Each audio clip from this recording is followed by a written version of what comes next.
കേരള രാഷ്ട്രീയത്തിലെ സമീപകാല സംഭവങ്ങൾ കണ്ടാൽ തോന്നുന്നത് CPM-നെയും LDF-നെയും തകർക്കാൻ എതിരാളികൾ ആരും വേണ്ട, ഒരേ ഒരു മുഖ്യമന്ത്രി മതിയാകുമെന്നാണ്. പാർട്ടി നശിച്ചാലും വേണ്ടില്ല, തന്റെ ധാർഷ്ട്യം അതിലപ്പുറം ഒന്നും പാടില്ല എന്ന രീതിയിലാണ് ഇരട്ടച്ചങ്കനെന്ന് ആരാധകർ വർണ്ണിക്കുന്ന മുഖ്യമന്ത്രി പിണറായി വിജയന്റെ രീതി. മാധ്യമപ്രവർത്തകരെയും പ്രതിപക്ഷത്തെയും ധാർഷ്ട്യത്തിന്റെ ഭാഷയിൽ കൈകാര്യം ചെയ്യുന്നത് ശീലമാക്കിയ മുഖ്യമന്ത്രി ഇപ്പോൾ സ്വന്തം ആൾക്കാരെയും ഇതുപോലെ ഒതുക്കുകയാണ്. CPM-ൽ പിണറായിക്ക് ആധിപത്യം ഉറപ്പിക്കുന്നതിന് പ്രധാന പങ്ക് വഹിച്ച കടകംപള്ളി സുരേന്ദ്രനും ഇപ്പോൾ പിണറായിയുടെ കണ്ണിലെ കരടായി മാറിയിരിക്കുകയാണ്. നിയമസഭയിൽ ടൂറിസം വനം വകുപ്പുകൾക്കെതിരെ രൂക്ഷ വിമർശനം ഉന്നയിച്ച CPM-ലെ കടകംപള്ളി സുരേന്ദ്രനെയും CPI-ലെ വാഴൂർ സോമനെയും LDF പാർലമെന്ററി പാർട്ടി യോഗം വിളിച്ചു ചേർത്ത് മുഖ്യമന്ത്രി പിണറായി വിജയൻ ശാസിച്ചത് വലിയ ചർച്ചയായി കഴിഞ്ഞു.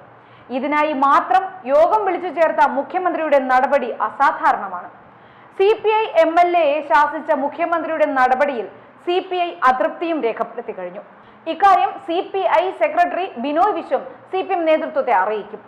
SFI-യുടെ അക്രമ രാഷ്ട്രീയവും CPI അലോസരപ്പെടുത്തുന്നുണ്ട്. ഇതിന്റെയാണ് SFI-കാരെ ന്യായീകരിക്കുന്ന മുഖ്യമന്ത്രി തെറ്റു ചൂണ്ടിക്കാട്ടിയ വാഴൂർ സോമനെ വിമർശിച്ചത്.